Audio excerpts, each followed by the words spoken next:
दोस्तों इस वीडियो में हम बात कर रहे हैं रेस्ट्रिक्शन एंडोन्यूक्लियेज एंजाइम के बारे में, जिसे प्रतिबंधन एंडोन्यूक्लियेज या कई बार सीधा प्रतिबंधन एंजाइम ही कह दिया जाता है। और दोस्तों ये एक इतना महत्वपूर्ण एंजाइम है कि इसकी वजह से बायोलॉजी की एक बड़ी शाखा जेनेटिक इंजीनियरिंग का विकास हुआ है। आप जो रिकॉम्बिनेंट डीएनए टेक्नोलॉजी के बारे में पढ़ते हैं या फिर डीएनए फिंगरप्रिंटिंग के बारे में पढ़ते हैं, इन सब में रेस्ट्रिक्शन एंडोन्यूक्लियेज एंजाइम का एक महत्वपूर्ण रोल है। दोस्तों इसका कारण ये है कि रेस्ट्रिक्शन एंडोन्यूक्लियेज एंजाइम डीएनए को विशिष्ट स्थल यानी स्पेसिफिक साइट से काटता है और इसका यही गुण इसे इतना ज़्यादा महत्वपूर्ण बनाता है। रेस्ट्रिक्शन एंजाइम कितने प्रकार के होते हैं, कहाँ से काटते हैं और कैसे काम करते हैं, इन सब के बारे में आपको इसी वीडियो में मैं आपको बताऊंगा। इससे पहले दोस्तों ये जान लेते हैं कि इनको मोलिकुलर सीजर या आणविक कैंची कहा जाता है। इसके अलावा इनको मोलिकुलर नाइफ या फिर आणविक चाकू भी कहा जाता है। क्लीविंग एंजाइम दो तरीके के होते हैं, पहला है एक्सोन्यूक्लियेज और दूसरा है एंडोन्यूक्लियेज। इनमें से जो एक्सोन्यूक्लियेज है वो डीएनए एंड से न्यूक्लियोटाइड को हटाता है, जबकि जो एंडोन्यूक्लियेज होता है वो डीएनए में स्पेसिफिक साइट से डीएनए को कट करता है। अब दोस्तों जानते हैं कि इनका नाम रेस्ट्रिक्शन एंडोन्यूक्लियेज क्यों रखा गया है। तो दोस्तों जो एंडोन्यूक्लियेज है ये उस क्लास का नाम है जिससे ये एंजाइम संबंधित होते हैं, और रेस्ट्रिक्शन जो है वो रेस्ट्रिक्शन साइट की वजह से यूज किया जाता है। दोस्तों रेस्ट्रिक्शन साइट वो जगह होती है या न्यूक्लियोटाइड का वो सीक्वेंस होता है या डीएनए सीक्वेंस होता है जहाँ पर कि ये एंजाइम पहचान करता है कि उसे कट करना है। और दोस्तों जो ये डीएनए सीक्वेंस है वो 4 न्यूक्लियोटाइड का हो सकता है, 6 न्यूक्लियोटाइड का हो सकता है या 8 न्यूक्लियोटाइड का भी हो सकता है। इस न्यूक्लियोटाइड सीक्वेंस की एक और ख़ास बात होती है कि ये पैलिंड्रोमिक होता है। इसका मतलब ये है कि आप 5 प्राइम से 3 प्राइम डायरेक्शन में जाएं, भले ही 3 प्राइम से 5 प्राइम डायरेक्शन में जाएं, डीएनए सीक्वेंस एक समान होगा। आपके सामने स्क्रीन पर एक न्यूक्लियोटाइड सीक्वेंस दिखाया गया है। ऊपर की तरफ देखिए दोस्तों GAATTC सीक्वेंस है।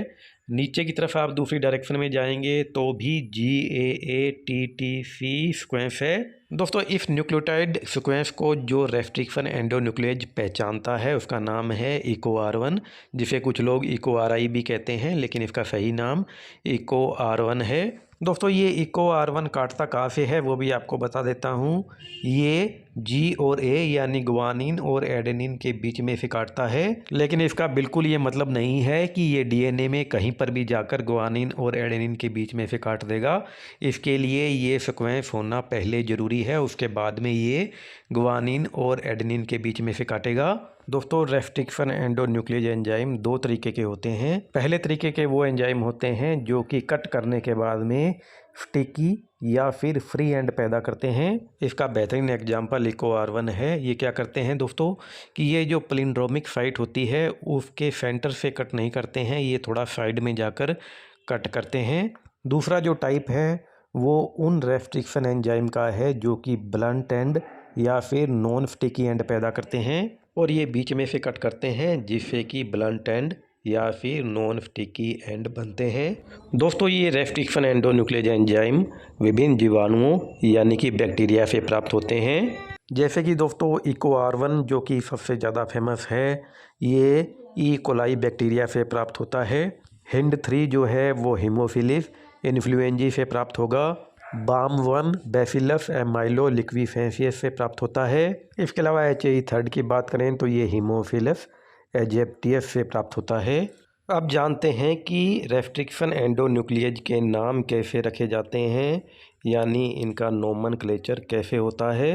दोस्तों किसी भी रेस्ट्रिक्शन एंडोन्यूक्लियेज एंजाइम के नाम का पहला लेटर जो है वो बैक्टीरिया के जीनस को बताता है।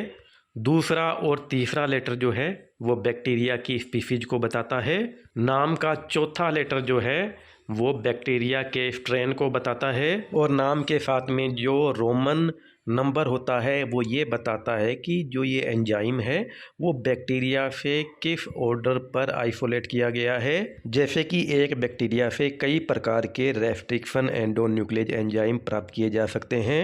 रोमन नंबर की हेल्प से आप ये पता कर सकते हैं कि किसी बैक्टीरिया से पहले कौन सा रेस्ट्रिक्शन एंजाइम प्राप्त किया गया था।